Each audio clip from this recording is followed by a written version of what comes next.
Something we tend to take for granted nowadays is how easy it is to listen to music. Back in the day, you had to walk all the way to a record store, spend some of your hard-earned dollars, walk back home hoping the album isn't shit, and then immediately get killed to death by a pterodactyl. But now, streaming services like YouTube and Spotify allow you to officially listen to nearly every song for free. And the former service even adds a sense of community through its comments feature. Now fans of famous musicians can see other fans make comments about how they were born in the wrong generation, comments insulting whichever musician is popular to hate on that week, and comments making low-effort JoJo references. What a wonderful community! And with how easy it is to access most songs or albums, it's even more shocking when there's one that isn't officially available. Of course, most of the time, music fans would just upload the song themselves. And after a couple months or even years, the owner of the song that was uploaded would strike the upload down. Someone else would then upload the song again, causing the cycle to repeat. This string of events happens all the time on the music side of YouTube. However, for one band, this cycle goes even further. The upload turnover is significantly higher, and many of the uploaders have to come up with creative ways to smuggle the music. But this is how matters are dealt with in the 21st century. Instead of an ordinary copyright court, there is a new court, the Court of the Crimson King.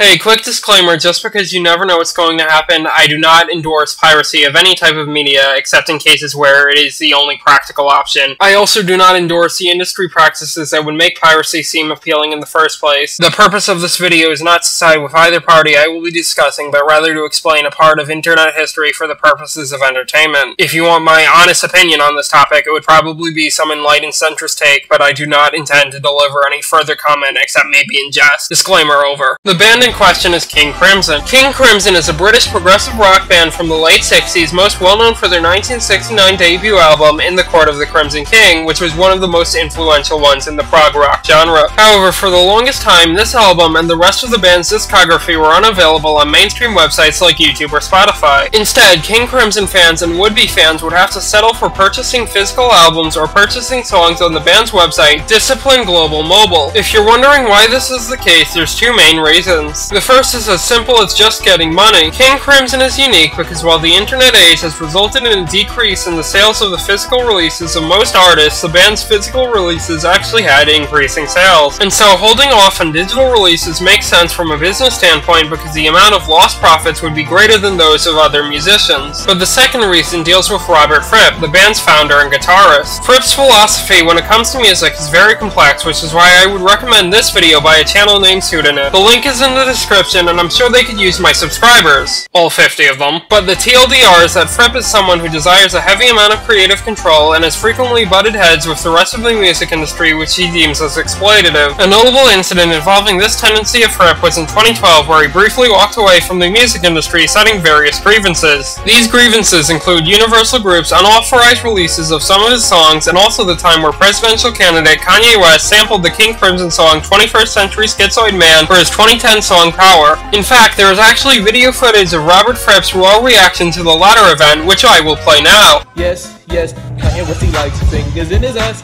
Kanye West, he likes fingers in his ass. Kanye West, he likes fingers in his ass. He likes big fingers in his... And with this philosophy, it's no surprise that Fripp would use copyright claims to assert his dominance over his own work. Also, I'm 99% sure that seeing one too many unfunny JoJo references in the comment section is what pushed Fripp over the edge. However, what Robert Fripp didn't know when he made this decision was that he was about to start an arms race that could rival the Cold War.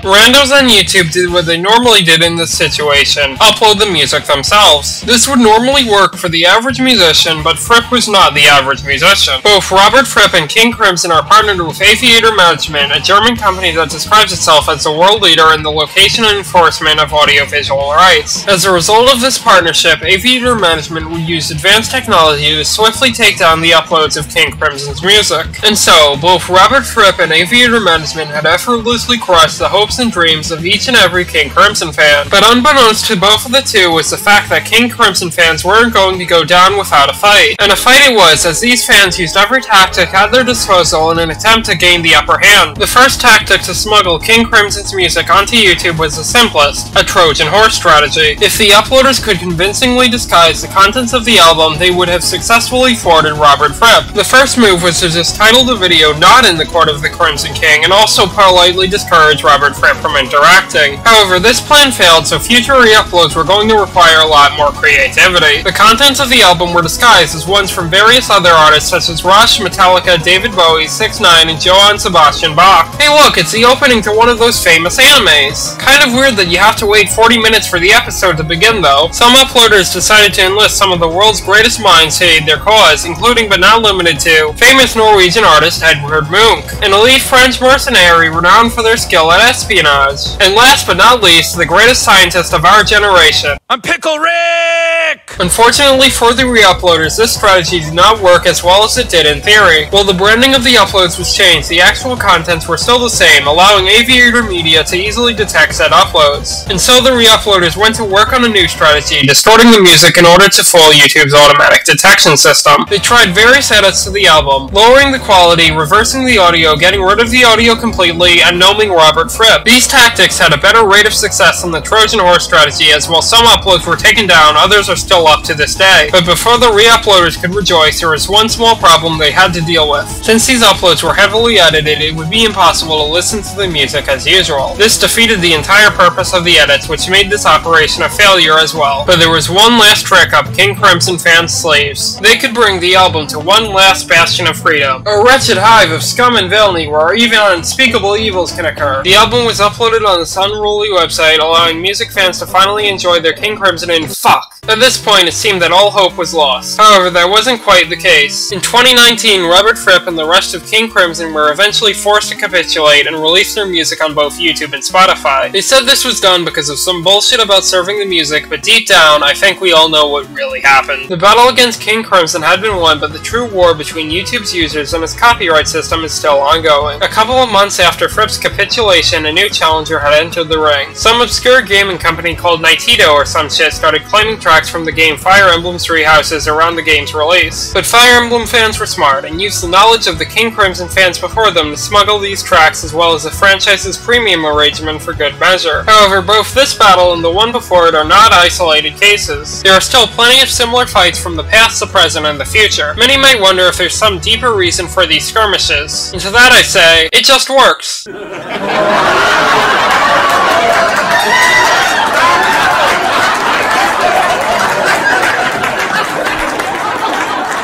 Hey, thanks for making it to the end. This is the part of the video where I shamelessly beg for likes, subscriptions, comments, shares, and anything else that gives me algorithm points. But in all seriousness, I genuinely appreciate any comment, especially, I get, whether positive or critical, because I'm a small YouTuber, so these are the very few interactions I get from my channel. As I said in the last video, I have a larger video in the works, but my motivation is sporadic, so I'll work on that one on the side and meet my arbitrary monthly quota with videos like this one. Bye.